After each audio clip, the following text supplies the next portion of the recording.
বেলায় হচ্ছে আমি স্নান করে একটু চা খাই, আর হচ্ছে সন্ধ্যেবেলা একবার খাওয়া হয়, আর সন্ধ্যের পরে আবার হচ্ছে তোমার 8:30 পৌনে 9টার দিকে আবার একটু নেশা লাগলে তখন আবার খাই। তো এই হয়েছে ব্যাপার স্যাপার। তো চলো, তো গুড ইভিনিং, শুভ সন্ধ্যা বন্ধুরা। তো এখন হচ্ছে করব চা, আর আজকে চায়ের সাথে কিছু নেই, তো ভাবছি কি খাই। অবশিষ্ট ওই কটা খই মুরগি আছে সেটা নেব, আর 2টো বিস্কুট নেব। এটাই হয়েছে সন্ধ্যের চায়ের সাথে খাওয়া দাওয়া। তো এই আর কি। তো চলো চাটা ঝপঝপ করে বসিয়ে দিই। আর পিন্টুদা সন্ধ্যাবাতি দিয়ে দিয়েছে, আর মেয়েকে ঘুম থেকে টেনে তুললাম। আমি বললাম যে তাড়াতাড়ি উঠে কর, পড়তে তো বসে না, পড়ার তো সিন চলে গেছে অনেকদিন আগে।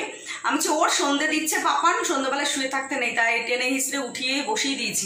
বসে বসে ফোন ঘাটছে। পিন্টুদা সন্ধ্যাবাতি দিয়েছে, দিয়ে তারপরে বসে পিন্টুদা খাতা লিখছে, আর আমি চলে আসলাম রান্নাঘরে। তো এই আর কি। উফ, প্রচণ্ড গরম লাগছে। বৃষ্টি একবার মেঘ করছে, আবার মেঘ কেটে যাচ্ছে, একটু ফুরফুর করে হাওয়া দিচ্ছে, আবার হাওয়া বন্ধ হয়ে যাচ্ছে। তো যাই হোক, চলো বন্ধুরা চাটা করে নিই। আবার রাতে রান্না করতে হবে, কেননা এদিনই একবেলা করে রান্না করছি, ফুটুং ফাটুং করে একটু আর চলে যাচ্ছি। তো ভাবছি এবার দিয়ে না দুপুরবেলায় রান্না করে রাখবো, রাত্রেবেলা করে এই রান্না আর ভাল লাগছে না, এই হাত কাটবে পা কাটবে এইসব হচ্ছে। তো যাই হোক, চলো বন্ধুরা ঝপঝপ করে চাটা করে নিই, চাটা খেয়ে নিই, পরে আবার দেখা হবে। কি হানি বেটা তাকিয়ে আছে আমার মুখের দিকে। তো যাই হোক বন্ধুরা, চাটা খাওয়া হয়ে গেছে, এখন বসে আছি। আর পিন্টুদা গেছে হচ্ছে টিফিন আনতে, তো চিকেন চাও আনতে বলেছি। তো এখন খাবার পিন্টুদার এখানে আসতে এত দেরি হচ্ছে না, সেই জন্য বললাম যে টিফিনটা এনে দিয়ে যাও। তো কালো লাগছে, এই পাশে বসলে একদম কালো লাগে। এ পাশে আবার হানি বেটা দাঁড়িয়ে আছে। তো আমার ঘরের যা অবস্থা, পিন্টুদার গেঞ্জি গামছা সব মেলা একদম। এ যে বাবা, শোনো বাবা। তো চলো একটু কাজবাজ সেরে আসি রান্নাঘরে। তো ফ্রিজ থেকে মাংস বের করবো, রাত্রেবেলা মাংস দিয়ে পাতলা ঝোল হবে। আর ফ্রিজ থেকে মাংস বের করে জলে ভিজিয়ে রেখে আসি। আর পিন্টুদা আসলে চাউমিনটা বেড়ে নেবো, বেড়ে খেয়ে নেবো, খেয়ে তারপরে যাবো হচ্ছে রান্নাঘরে। আর পিন্টুদা এদানিক আসতে দেরি করছে, তো ওর জন্য বললাম যে একটুখানি টিফিন এনে দাও, কেননা খিদে পেয়ে যায়। 10:30 11টা বেজে যাচ্ছে। তো 10টার মধ্যে এমনি ভাত খাই আমরা, তো তার মধ্যে ওরকম দেরি করছে। আর সন্ধ্যাবেলা তো সেরকম টিফিন রোজ খাই না, মাঝে সাঝে খাই আর কি। তো যাই হোক, চলো বন্ধুরা, তো কাজবাজ সেরে নিই, পরে আবার দেখা হবে। তো বন্ধুরা, এই যে চাউমিন নিয়ে পিন্টুদা চলে এসেছে।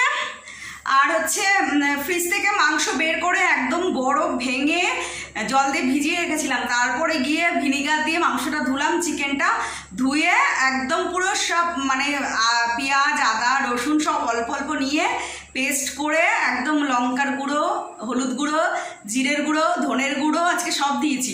তো সমস্ত কিছু দিয়ে ম্যারিনেট করে রেখে দিয়েছি, মানে তেজপাতা, তেল, নুন, হলুদ কিছু বাদ দিইনি। তো যাই হোক, চলো এখন মাংসটা ম্যারিনেট করে রেখেছি, আলু কেটে নুন মাখিয়ে রেখেছি, আলু দিয়ে জল বেরিয়ে যাবে, তারপর আলুটা ভাজবো, তারপরে গিয়ে রান্না করব।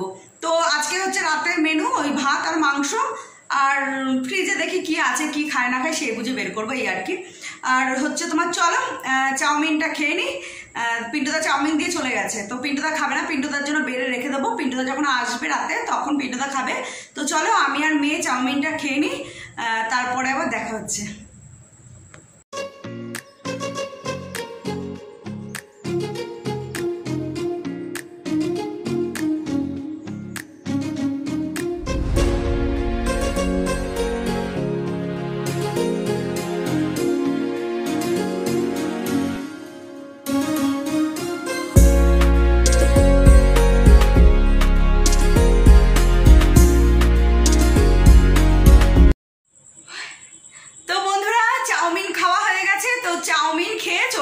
রান্নাঘরে তো মাংস জোগাড় করে নিয়েছি, একদম মশলা দিয়ে ম্যারিনেট করে রেখেছি, আর আলু কেটে নিয়েছি।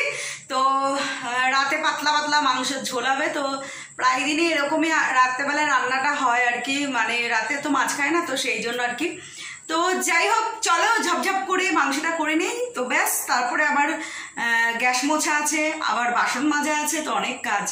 তো চলো, চাউমিন খেয়েছি, সেই বাসনগুলো মাজবো। তো চলো আজকের মতো ভিডিওটা এখানেই শেষ করলাম। যদি ভালো লেগে থাকে লাইক কমেন্ট করো, আর অবশ্যই সাবস্ক্রাইব করো। টাটা, গুড নাইট, তোমরা সবাই খুব খুব খুব ভালো থেকো।